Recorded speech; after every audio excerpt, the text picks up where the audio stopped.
ছোটোবেলায় দাদা দাদিকে দেখতাম খিচুড়ি রান্না করে ছোট ছোট বাচ্চাদের বিতরণ করতো। তখন জিজ্ঞেস করতাম যে খিচুড়ি রান্না করে বাচ্চাদের দাও কেন? তখন বলতো ছোট ছোট বাচ্চাদের যদি খিচুড়ি রান্না করে দেওয়া হয় আল্লাহ ভীষণ খুশি হন। আজ দাদা দাদি বেঁচে নেই, তাদেরকে আল্লাহ জান্নাত দান করুক। আমি সব সময় দোয়া করি সবাই আমার দাদাদের জন্য এই দোয়াই করবেন। আজ আমি খিচুড়ি রান্নার জন্য কিছু আয়োজন করে নিলাম।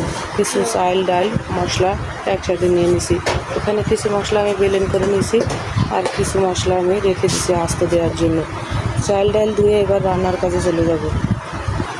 আসসালামু আলাইকুম। রান্নার কাজ শুরু করতে যাচ্ছি।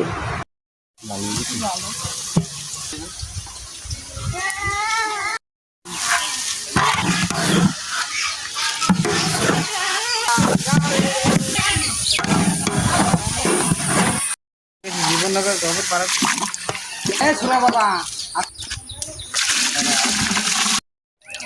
সুন্দর গান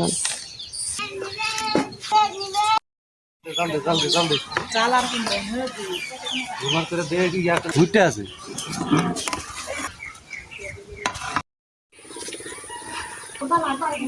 এরকম সব